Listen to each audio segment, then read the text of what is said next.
When you set out to win an argument, you lose the relationship. You won the argument, you said the thing, the other person backs off. Congrats, what did you win? You won awkward silence. You won their contempt. You won the first to apologize. When you win an argument, you will lose their confidence, you will lose their respect, you will lose the connection. Instead of seeing arguments as something to win, I want you to see them as something to unravel. Let's say there's a string between me and you.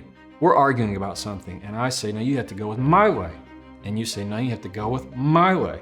Because there's a knot, there's an issue, a struggle in front of us. The harder I pull and the harder you pull, the tighter that knot becomes.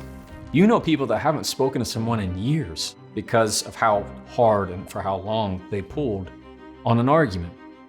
So when you find ways to try and unravel it, the better communication you're going to have, the better relationships you're going to have.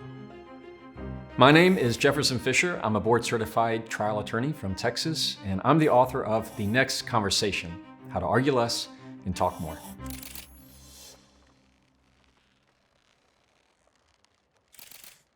Our response to arguments is downright biological. When somebody says, I disagree, our body naturally reacts, and it says to our brain, hey, we didn't like that. Brain, did you like that? And the brain goes, no, we didn't like that. We get tense, maybe a scowl. We hold our breath. We keep it really tight and really shallow. Why? Because our body is honestly ready to run. It's ready to act. It's your fight or flight. We try to fight people with our words. Instead of throwing a rock at them, we say something hurtful. Opposite side of that is you might experience it as your flight. All of a sudden you want to leave the room. I'm out of here. You want to hang up the phone.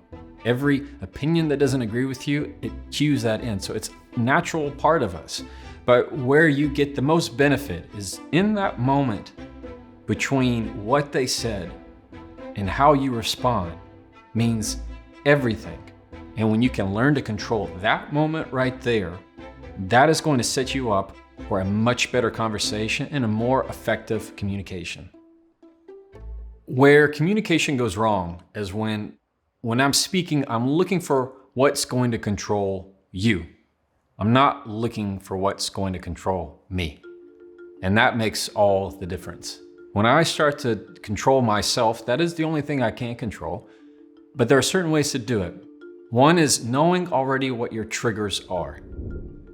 So really there are three types of triggers to recognize. One is a physical trigger, meaning somebody is doing something physically in the space where you're in that triggers you. Maybe it's a boss that's getting a little bit too close to you and trying to dominate the conversation. Maybe it's at a board meeting and somebody's trying to point a finger at you. Any physical indication is very triggering to some people. They don't like it. Two is psychological triggers. These are things that are internal, that have nothing to do with the physical. They might be social evaluation triggers, meaning where am I in society? This is me caring about my reputation.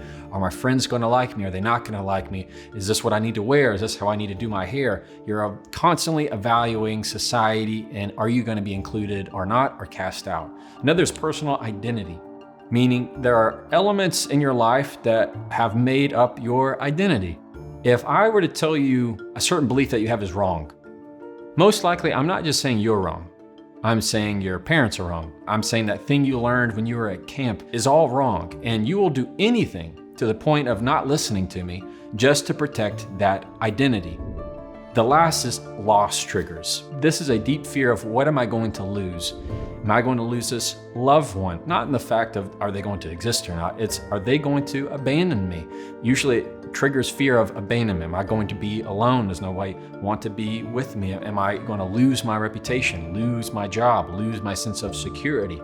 We all are sensitive to these little triggers in everyday conversation. No matter the subject, there is always a trigger that can be pulled on. And the more you know and recognize your own triggers, the better you are at recognizing the triggers of other people. You start to see the person behind the person that you're talking to, and that's going to lead to better communication.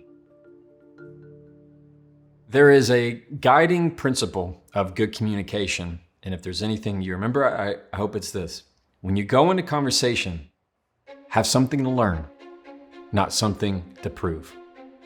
Whenever you get triggered and you see the triggers of other people, when you try to prove them wrong, bad things happen. So instead of I don't understand how you could ever think that, you get to the question of, I wonder where this is coming from. Instead of that's not what I said, you say, what did you hear? What am I saying that's upsetting you?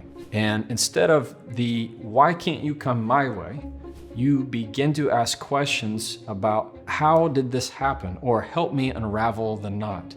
I've even said it before in conversation, help me unravel this knot. Instead of seeing arguments as something to win, see them as something to unravel. Because an argument is simply a window into another person's struggle. Get smarter, faster with videos from the world's biggest thinkers. To learn even more from the world's biggest thinkers, get Big Think Plus for your business.